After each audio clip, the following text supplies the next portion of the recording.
Hello, hello, hello. Hey, friends. If you're here watching this replay, thank you so much for stopping by. Svava Brooks here, trauma recovery coach. And I am here once a week with my fellow survivor thrivers as we look for support, encouragement, validation on the healing journey. Recovery after trauma is hard enough to be doing alone. So finding your people where you can come together, where you're seen and heard and validated can make all the difference. And I'm excited to share with you my book, Journey to the Heart. Some of you may be familiar with it. Right now, I'm offering it as an audiobook. Hey, friend. So if you're curious to hear how I have walked my own healing journey, this is a workbook, 365-day guide. I offer what I call a little bit of the truth of the day, and then I go deeper into a conversation sharing with you what I did to heal for myself, my heart, body, and spirit. And I also offer some meditation, mindfulness exercises, and some journaling practices along the way. If you're curious, please visit my website, svavabrooks.com/audiobook, or you can find the link down below as well. But here today, I'm excited to be with you guys. If you're here with me live right here, right now, please say hello. Please let me know that you're here. We always start our conversation with, how are you doing right now? Come as you are, right? I see Rob. I see Lynn. How are you, friends? Good to see you. Is it snowing, or is summer hit where you are? I was talking to one of my clients earlier today. I couldn't decide if I was going to just wear a t-shirt today or if I needed a wool sweater. The weather is well, it's spring, right? And actually, speaking of spring, it's actually first day of summer in Iceland. So it's official, summer's here. I think it's kind of funny. People are saying on Facebook, happy first day of summer. Summers in Iceland are a big deal, right? When you've been those long, dark winter months, we better celebrate the summer. It's here. Rob, surprisingly awake, excited, boiling hot sunshine. Nice. 2 days ago, wearing a t-shirt at a local beach. Yes. Right? Well, I mean, I should know by now, right here in Portland, Oregon, the layers. That's what I learned growing up in Iceland. You wear layers and you always bring a jacket because it was nice and sunny. Even just yesterday was warm, and the sun is peeking through here and there, but it's been gray and gloomy, and I think we're in for rain this weekend. So 4 sweatshirts day. Funny, you guys are silly, but I'm always the one who has maybe one too many layers, but so our topic today, my friends, I was so grateful for you guys who put in some suggestions for our topics of conversation. I like to bring relevant information to this space. And as much as we like just to chit chat and visit, that's important too. I always want to be bringing you guys helpful information for your journey. So today we are talking about anxiety. Anyone here familiar with that? Anxiety is tricky, right? So we're gonna talk about it, a few different angles, right? And so if you have anxiety, especially right now, welcome to the human race. All right. Especially right now, the world, the last year has, for most of us, all that uncertainty brought anxiety up for all of us. If you didn't know anxiety before, I'm sure you do now. So, hey, Elizabeth, welcome. There you go, Rob. Puff jacket. Yes, I love those. I have one of those puff jackets. You can literally like it's a full length and with a hood and everything, but when I squeeze it up, fold it up, it literally fits into a pocket like this size. So love those. Like a sleeping bag, right? Right, Lynn? Anxiety, the topic, your favorite? Well, I'm glad you're here. Anxiety, it stopped me living my life fully, and the survival of isolation is crushing. I hear you, Rob. I hear you, my friend. And I think we're all dealing with social anxiety after things are opening up now. All of a sudden, we have to see people again in person, and we can't hide behind a mask. So, um, I think there's a little bit of that for all of us. A little bit of that social anxiety, or like, I'm just going to keep my mask. I'm going to keep the, right? I just prefer to stay back here hidden. So, and I think we mentioned this last time as well, right? There is, like, how do we, have a conversation face to face now, space to space, instead of having, through Zoom or text? We're going to have to readjust.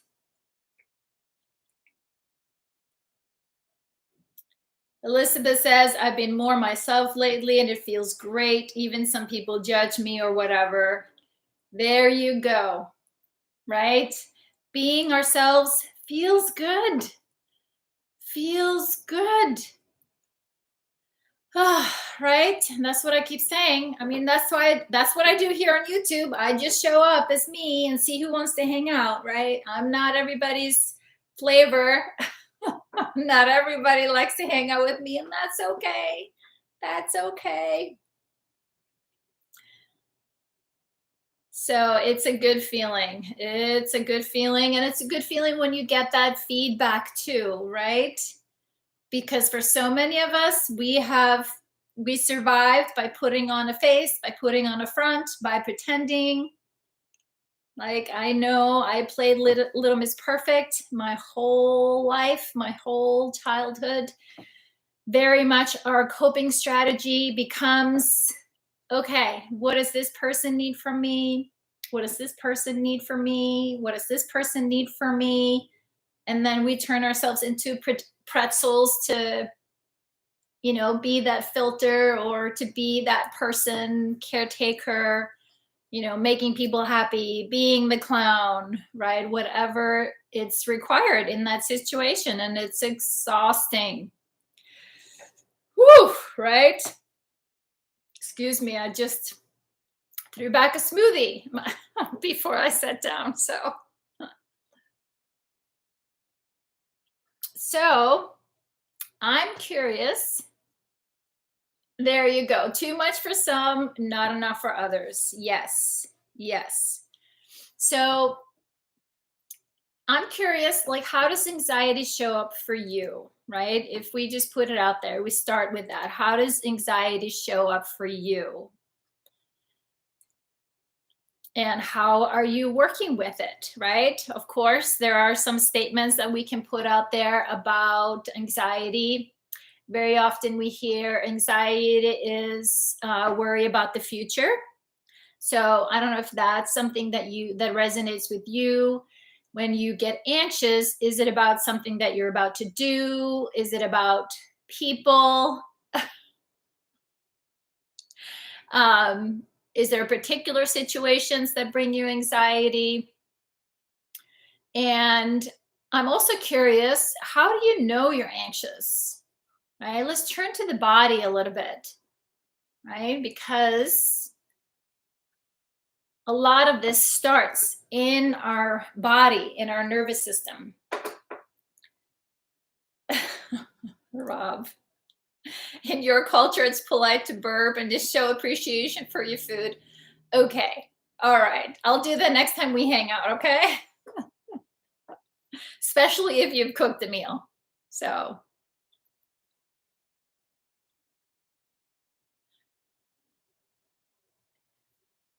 Lynn, my gut and head are hopelessly intertwined. One goes, the other. One goes, the other goes along to keep it company. I hear you. I hear you. And I don't know if you guys saw the article that I posted in our Facebook group about anxiety, because very much our awareness of our anxiety is on our heads. Not always. But you know, what I became aware of, and I'm just reflecting, a little bit back, was that I had very anxious thoughts in my head.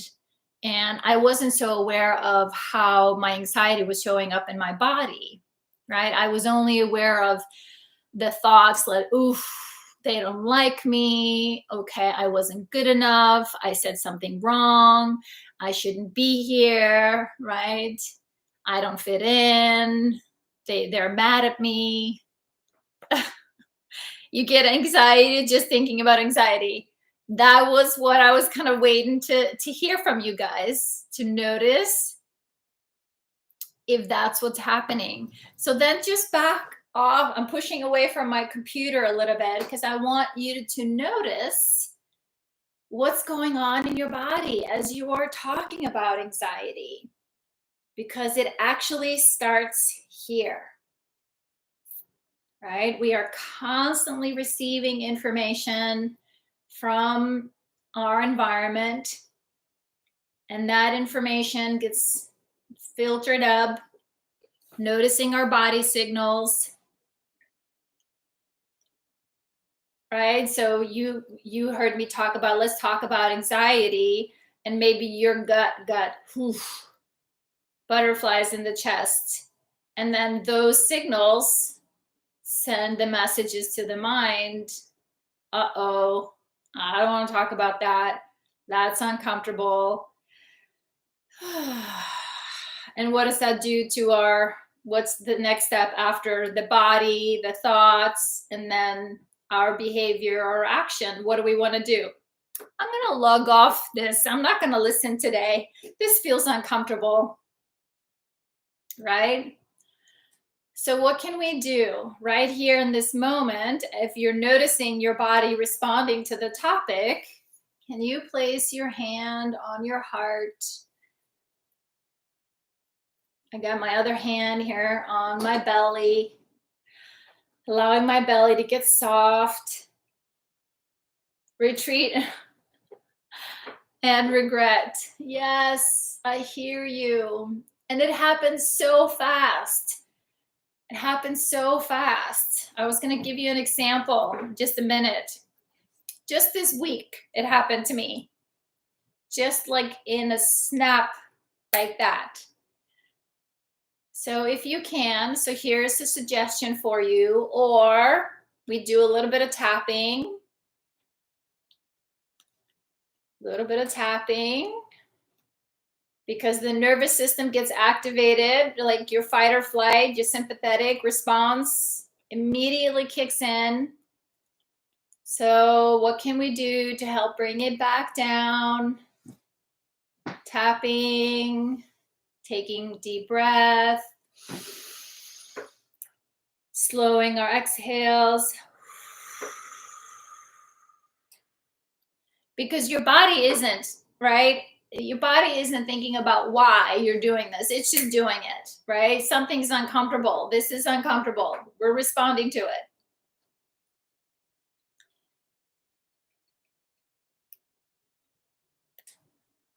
Oh, sweet Rob.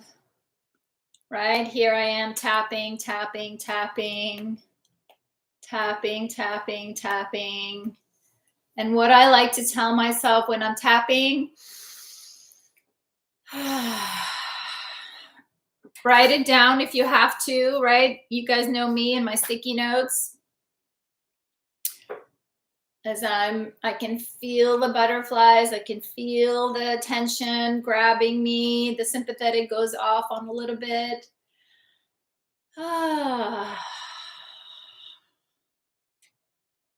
Even though I might be feeling anxious, even though, right? Even though I still accept myself. I still accept myself. Even though my body, my butterflies have gone off in my chest, there's a knot in my stomach, I still accept myself.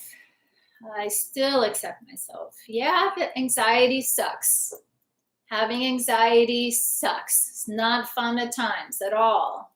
So naming it, right? Naming it, saying it out loud, right? We talked about that last time. Naming the feeling. I'm angry. I'm sad. I'm upset. This sucks. Whatever, this ducking sucks. But I'm here and I accept myself, right? You can use the whole tapping cycle, because as your sympathetic system gets up, right, your nervous system gets ready to get mobilized. Hey, Liz, welcome. So the sooner we can feel it, the sooner we recognize our signs, right? Then we can maybe, not always, intervene before it contracts. Because then the signal up to the mind are related to the fight or I'm out of here, right? The fight or flight. It's linked. It's all linked.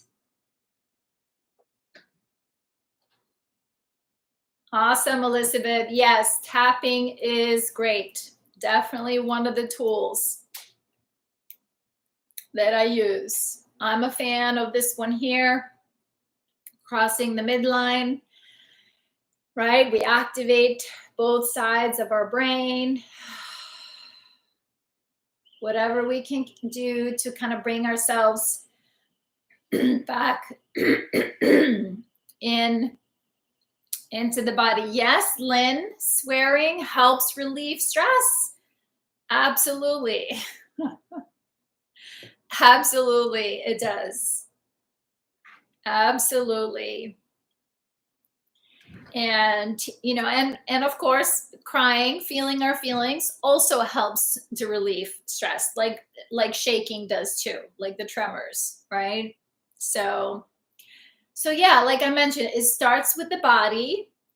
So like I asked earlier, if there are any particular things that make you feel anxious, right? Becoming aware of those situations as you predict the future, what's going to happen,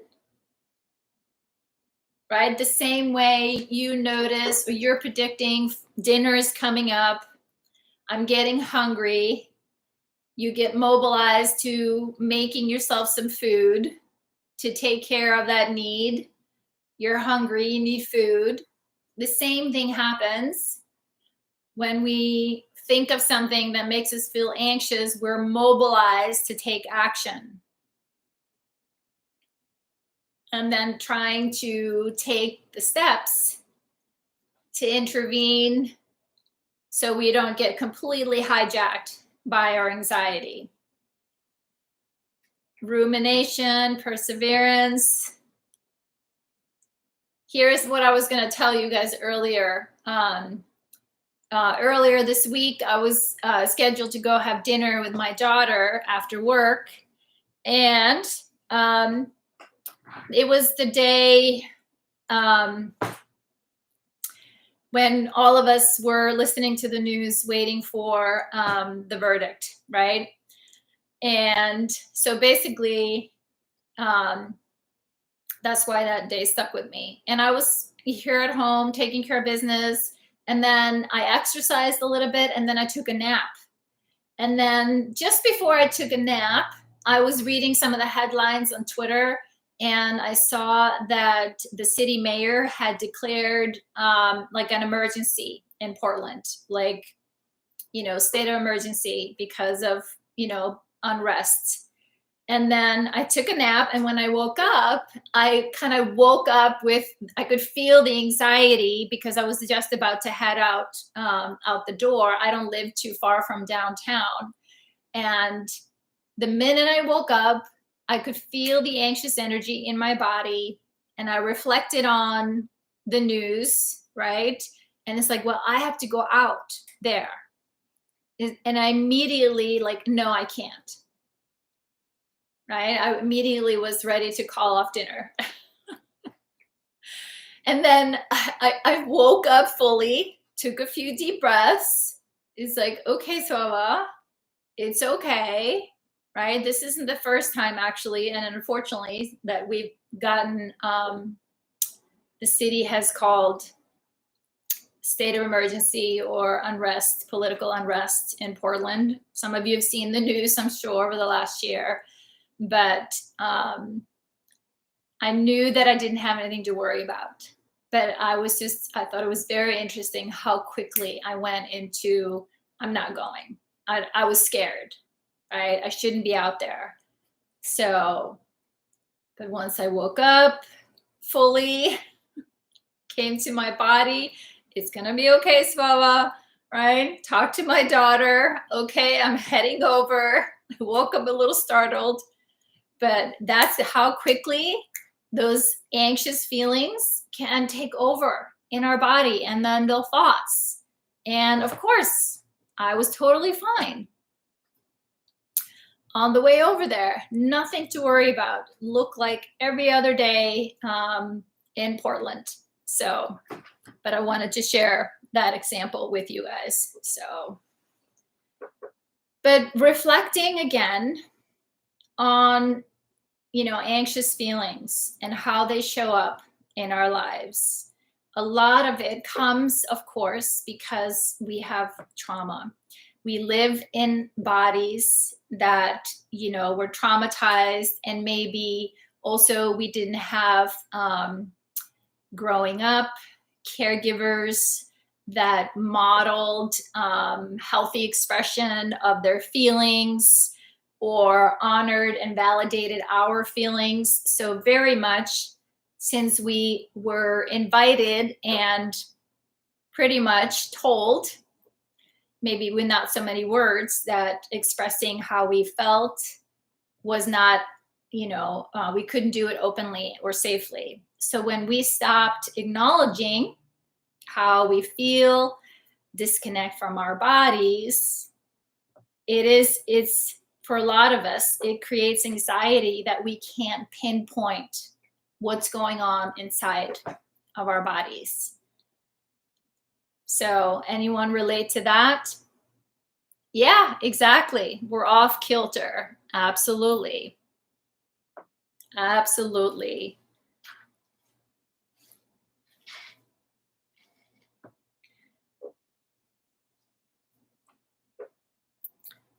And because, right, it creates that fight or flight state, that dysregulated state. And often when we have unresolved challenges, relationships from our past, when it comes up, it often gets reminded, right? It's linked with a past experience, right?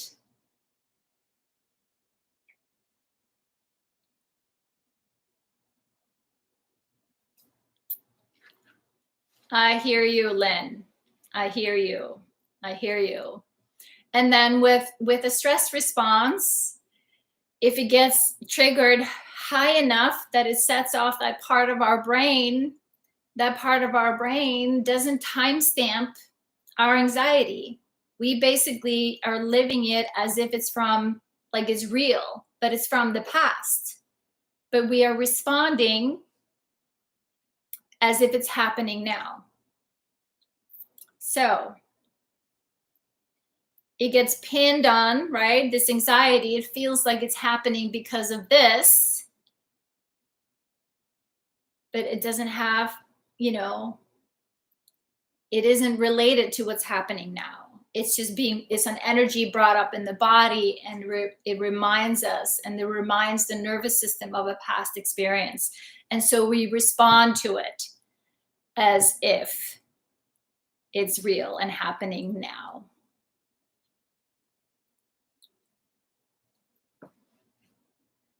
Yes, makes a lot of sense regarding childhood memories. Yes, yes.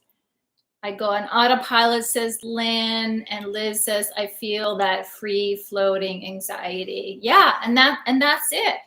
It's a very it's very like an upward and out. At least I can relate to it that way. I don't want to speak for everyone else. But for me, my anxiety too brought me out of my body. I left. I checked out.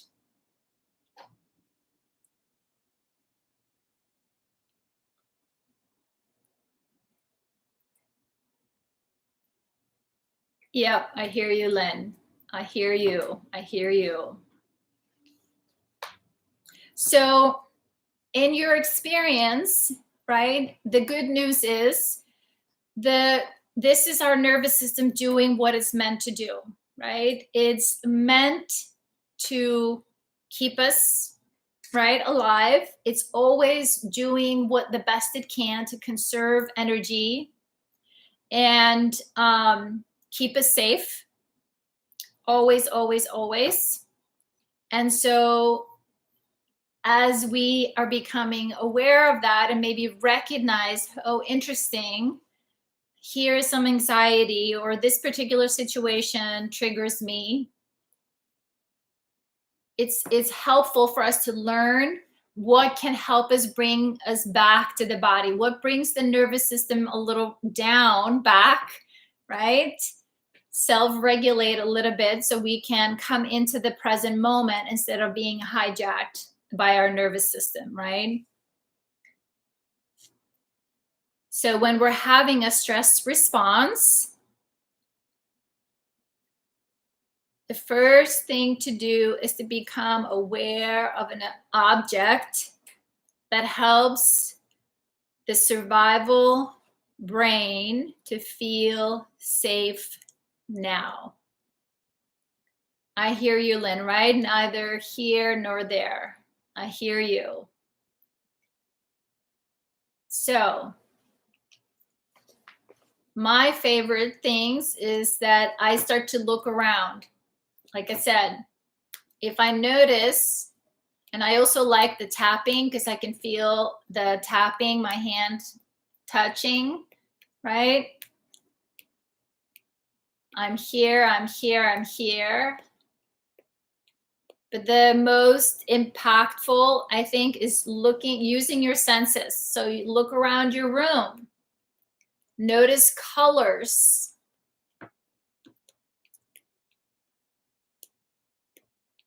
Colors. I love red. I see red colors around. I see green. I see blue, my purple yoga mat. And notice, right? Try this a few times and just notice what shifts.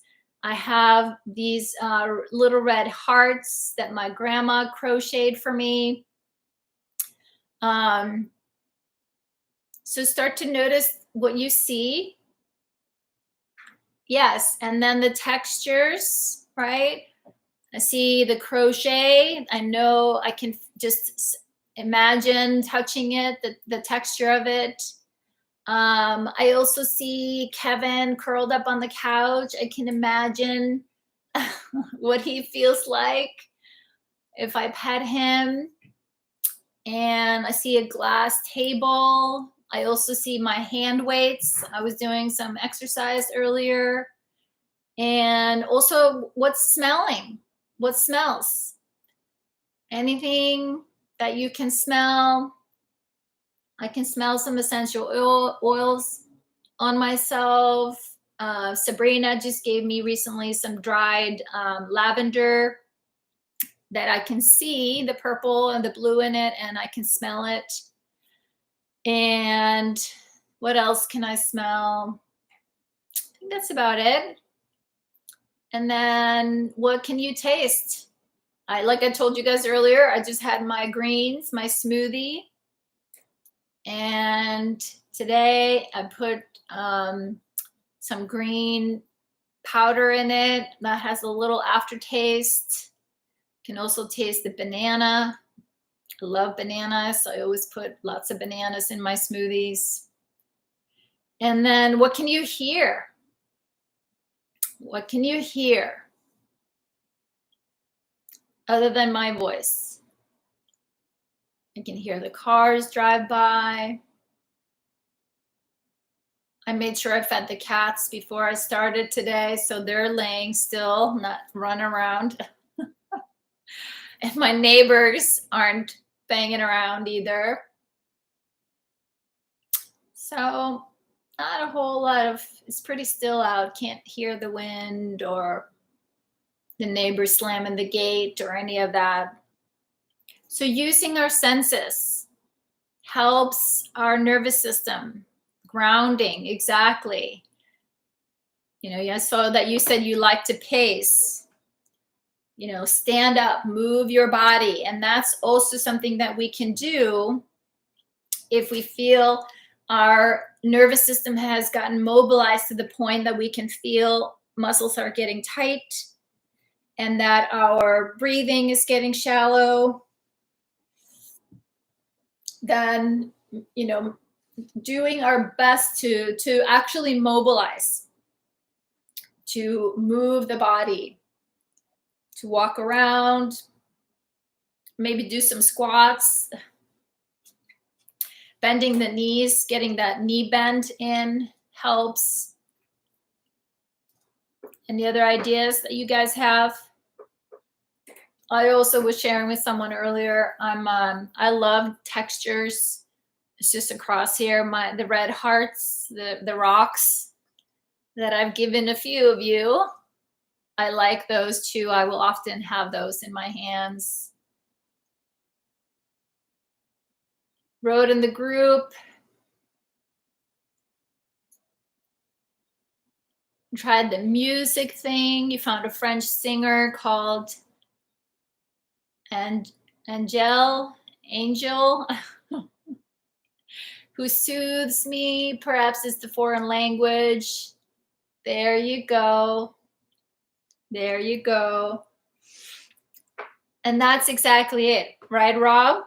It's like when we can soothe our nervous system a little bit, we can, instead of going higher and higher up, when we tip into freeze or shut down or complete disconnect, if we can bring ourselves down a little bit enough to feel connected into our bodies and to the part of our brain where we can choose, how am I going to respond to this?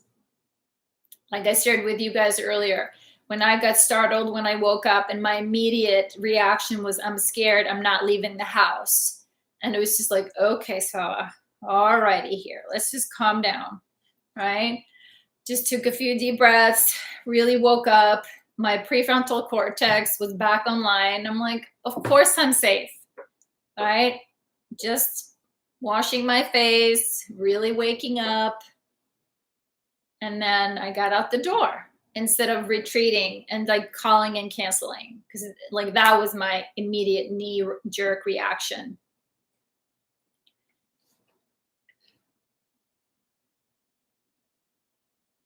Lynn likes Josh Groban.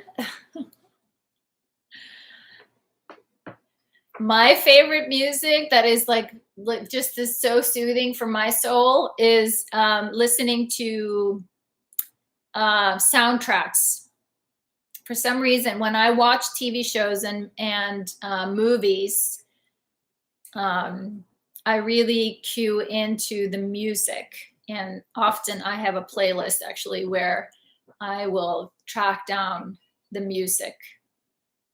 Exactly. And actually soundtracks is what I listen to when I'm painting and drawing. I have some really lovely music that just I feel like it takes me to another place. So we talked about, right, noticing what brings anxiety. Like, I get anxious about talking about anxiety.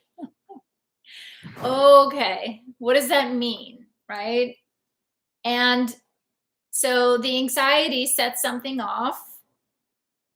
So coming back to the body, getting more grounded, realizing the present moment situation. How do I want to respond, right? And recognize perhaps what's the unmet need. Like, so when you do get anxious, what's the thinking that follows? Like, what is the chronic thinking that follows, if there is such? Because, right, our story follows our state. I know you guys have heard me say that. So depending on our state, how we are feeling, our awareness of our bodies usually creates the story that starts to spin in our heads, whether it's collecting evidence from the past or it's just putting it into the future, right? We're just rehashing. That's what we do, right? The past into the future, past into the future. So using our senses to come into the present moment. Interesting. I'm feeling a little anxious. I'm having some butterflies. I wonder what's going on. I wonder what my body needs. What's the need? And then, like, as I started with, for some of us, right, and for me too, if there's a heightened sense or worry, and then maybe there's a feeling underneath that maybe I'm not so comfortable with expressing. So anxiety is often the top level, but underneath it could be something deeper, a bigger feeling. Yes, we are. Yes, Liz, getting the rage or a shovel, cutting branches, feels good to pour the energy into the earth. Yes, that is a good one. Exactly. Because all it is like there's the energy moving in your body. It's trying to get your attention. It's like, we need you here. We need you to notice there's something that we need to tend to, right? And the sooner that we can learn to turn to it and recognize what's going on, the sense of what's going inside our bodies, the same way we notice when we're getting hungry, or we notice when our heart rate goes up, or I notice that my muscles are getting tight, or I need to go to the bathroom, right? It's like there is something that follows. There's an action that follows. And the sooner we know what's happening, then we can respond and take care of it, recognizing it.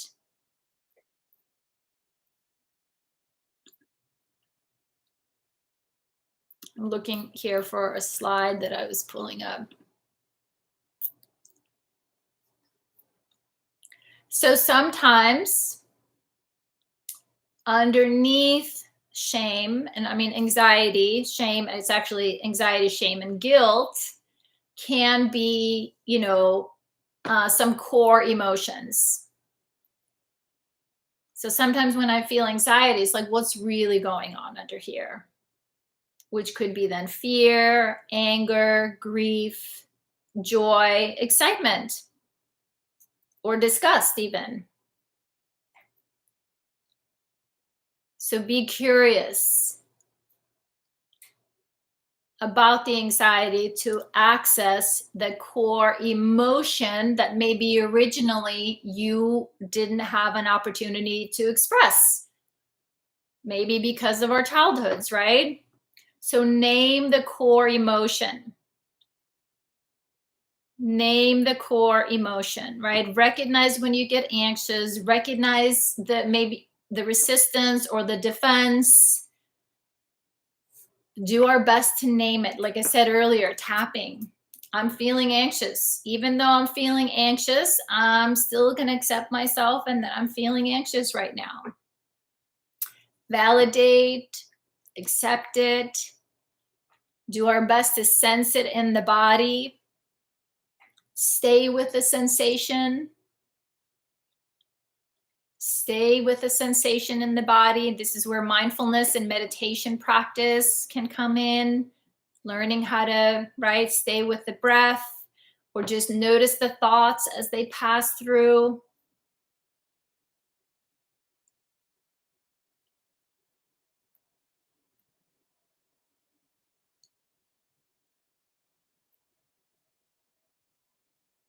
The more we practice, right, on the other side of the wave, often on the way up, we either repress or try to control instead of being interested and curious about it, respond to it. On the other side of it, right, there is calm, we are curious, compassionate, there's clarity. Once we understand what's feeding the anxiousness. And the more clarity we have, obviously, then we have, more access to our prefrontal cortex, where we are in touch with our creativity and problem solving. Because I do believe most of us, we kind of know what we need. It's just buried. It's buried under a lot of hurt, a lot of confusion. Attack the soil, not my soul.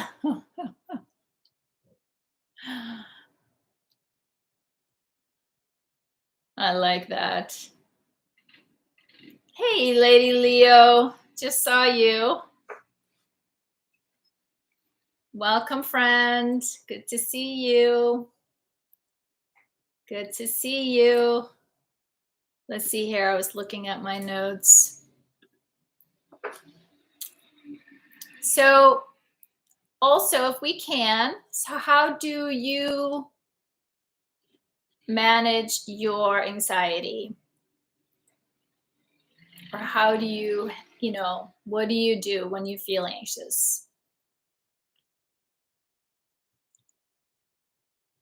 Exercise, yoga, good stretch, shake it out. That's my go-to. Shake, shake, shake. Good stretch. Shifting our state.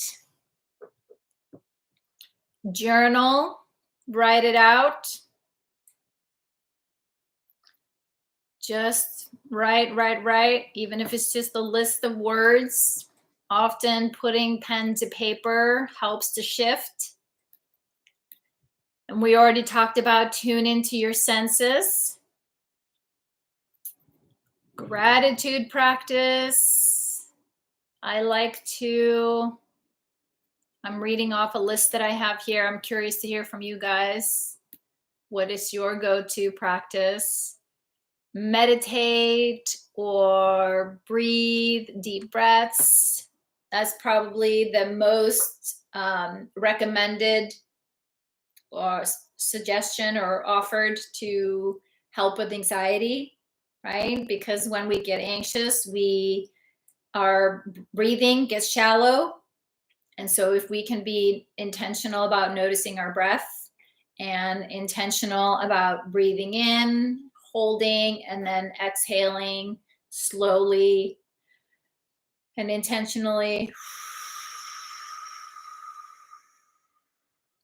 You move the diaphragm here that usually gets really tight, and we only breathe up here. So when you start to move your belly, like a full belly breath, you are signaling to the mind, we're good. We can relax. Taking a time out for a cup of coffee or a tea, right? Feeling something warm on your hands. create a plan. Sometimes what we get anxious about is that, we are stuck somewhere. We need some more information. So problem solve or reach out to a friend, talk through what is it that keeps, bringing up those reoccurring anxious thoughts.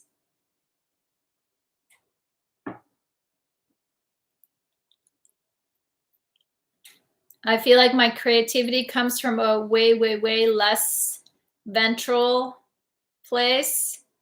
Liz, do you mean it does come? If I can, I get a tennis racket, a smash.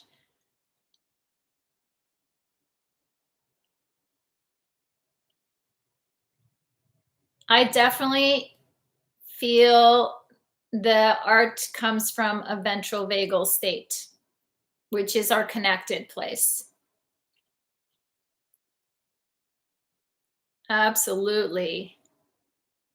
You forget to breathe a lot. I hear you.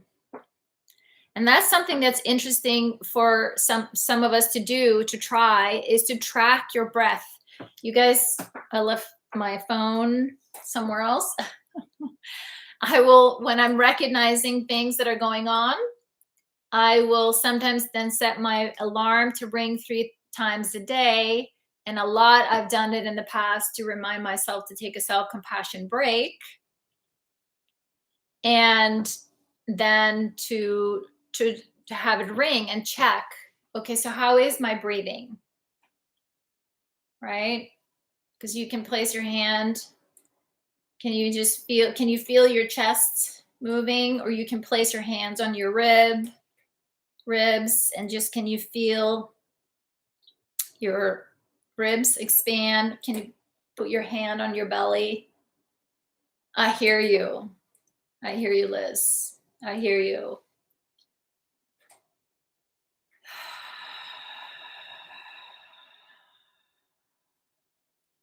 Even just right now, my friends, we can try it.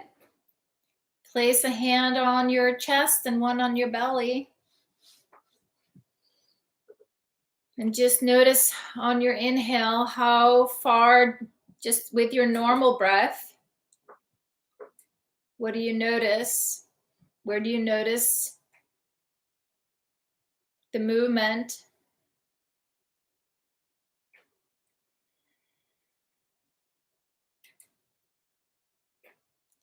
I think it's less important where you're breathing in or out.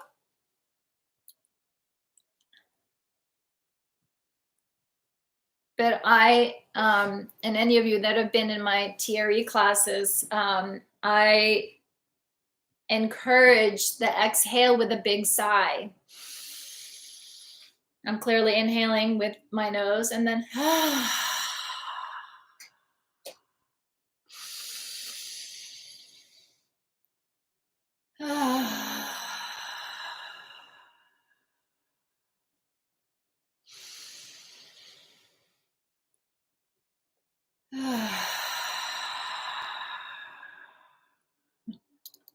You get anxious if you're breathing right, you're overthinking it, right? Then let's not worry about it and come back to your breath. Hey, Lady Leo, you too, my friend. Thanks for popping by. Good to see you.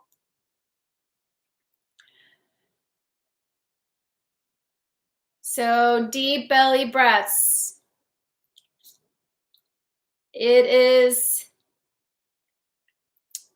It's pulling in oxygen, right?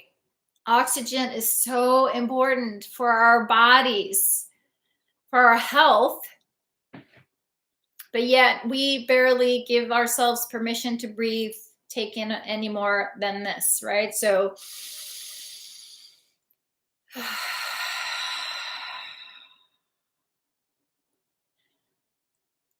like a very early place, preverbal. I'm not sure of the question, Liz. I'm sorry. But most of us, yes. because we're trying to hide, we pull in to stay safe, right? And we don't want to be seen, we don't want to be heard. So slowing down everything, curling up, restricts our breathing.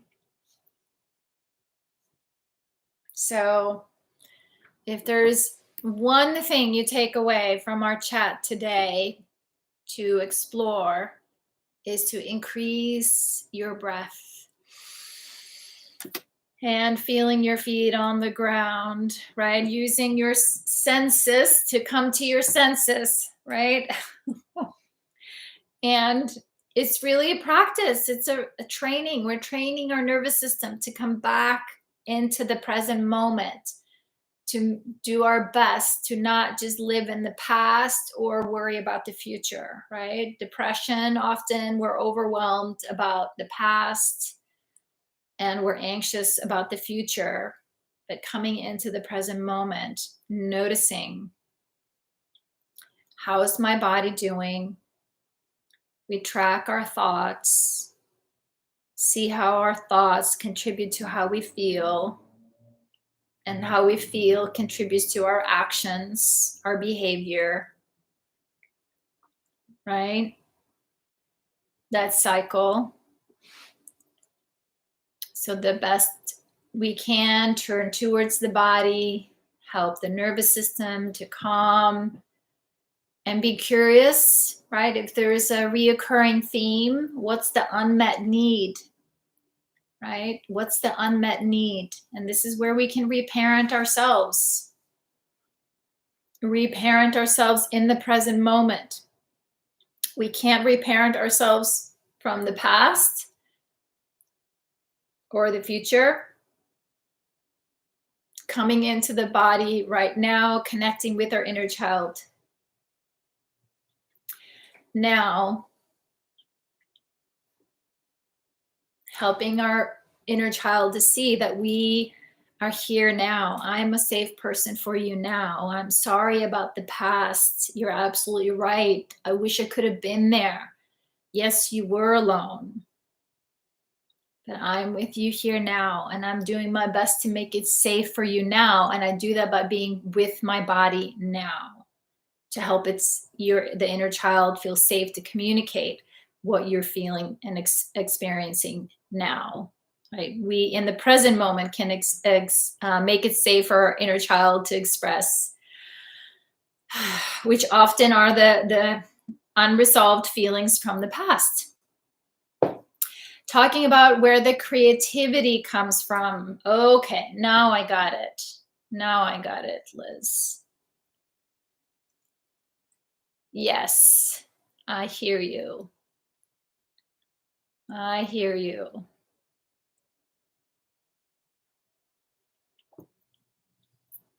I was just reading something about art therapy. I don't remember it enough to talk about it, but maybe you and I can talk about it next time, Liz, because it was talking about, right, the creativity, and a lot of you guys here, we've talked about it, are doing some form of creativity and how helpful that is to our healing. Definitely gets us out of the left brain, analytical, control, safe, risk assessment, to the openness, right? The free flow, right side of the brain.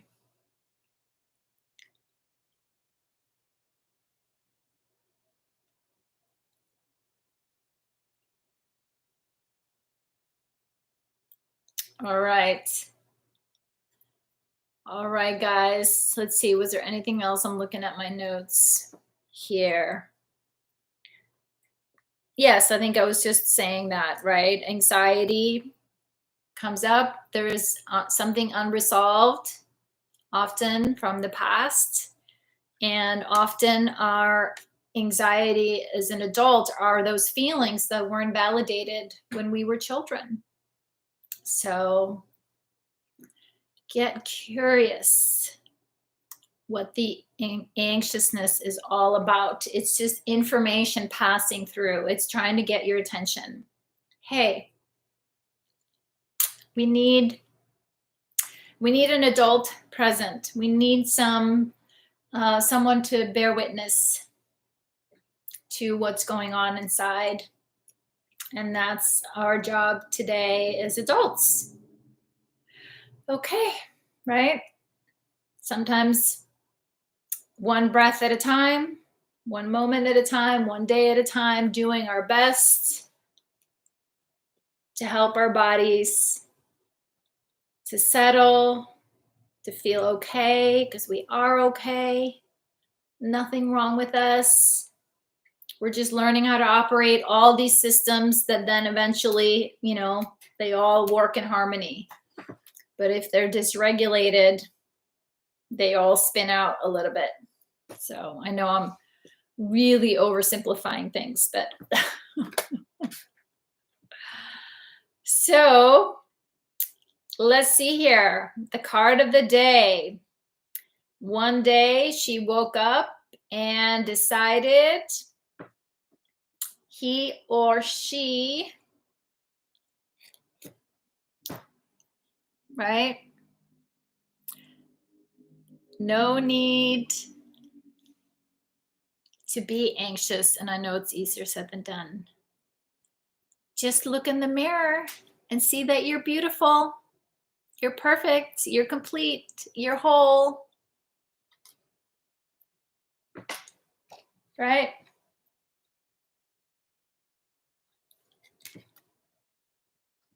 That's what I tell myself when I look in the mirror. Hey, beautiful. We got this. It's going to be another good day. Another good day. I just know it.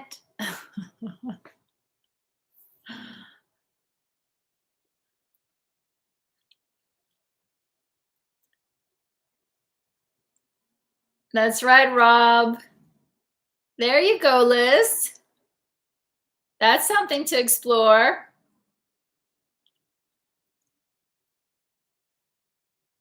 Well, I've been looking into it online, Liz. I could give you some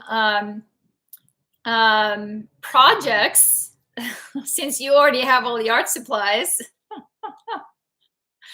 I can say, Liz, go do that. Go try that and let me know. So remember, my beautiful people, there's nothing wrong with us. Nope. Nope. There you go, Liz. So remember, I hope you do something this weekend that brings you joy, right? Go and get grounded out in nature. Remember, anxiety isn't a bad thing. It's just information. It's like, interesting. There's something unsettled in my nervous system. How can I help my body to settle this? To create certainty. That's what we long for. Some certainty. We're in all this uncertainty. But when we can put our finger on what is it, then I know what to do about it. Right? With that, thank you, beautiful souls, for being here as always for each other and sharing so generously. If this was helpful to you, thank you so much for the thumbs up. I will be here, same time, same place, next week.